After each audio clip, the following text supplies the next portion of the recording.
entire thesis is this market is going from 2.7 trillion to, call it 12 trillion this cycle, to 100 trillion by maybe the end of the 3032 cycle. Wow. Wow.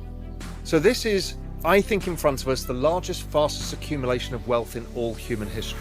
So, in the words of Raoul Pal, the crypto market cap is expected to reach $100 trillion by the end of 2032.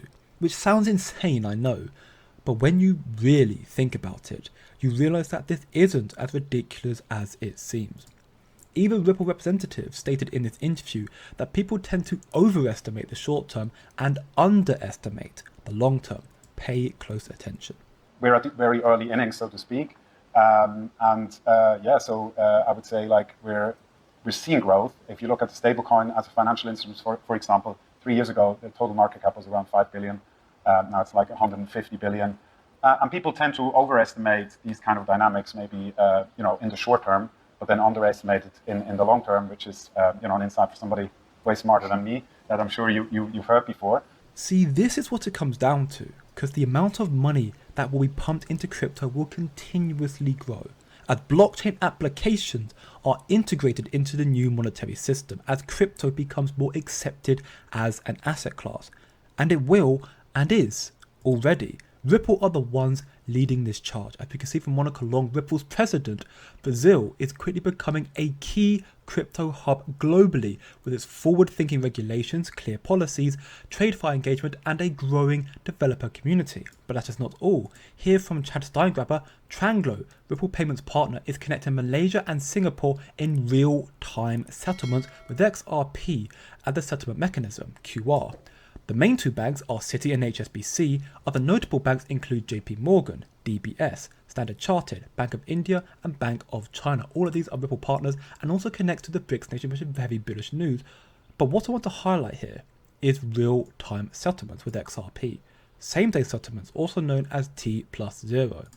As we can see from Chad here once again, May 28th, the entire US financial system moved to T+1 settlements, which utilizes DLT technology. Next day settlements happening this year in just a little over a month from now.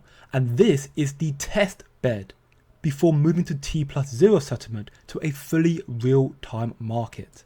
So right now there are massive developments occurring all across the world with countries making a shift to T+1 with the hopes of going to T+0 very soon afterwards. We can see it from XRP drops, many who have already made this shift or are making it very soon afterwards, with America and Mexico making it on the 28th of May this year, so a little over a month from now.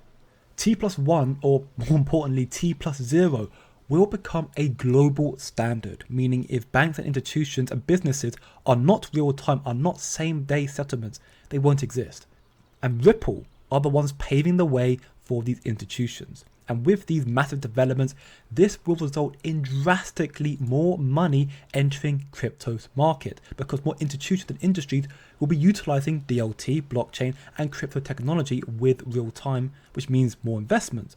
But also that will free up all of the trapped liquidity in the big banks, the Nostra Vostra accounts, which is what XRP is equally going to solve, the bank's $27 trillion problem.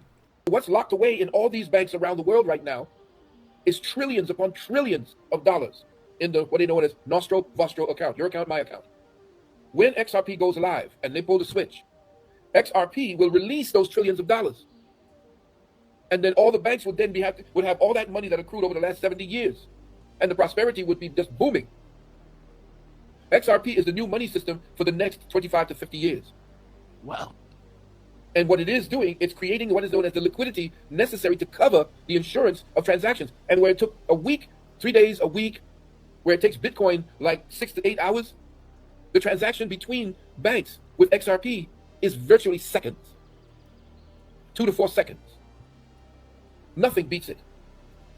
And they have others that are creating the liquidity in different venues. There are 3 of them. There's XRP, XLM, and XDC. And they work with one another, but they don't step on each other's toes because they each do something different.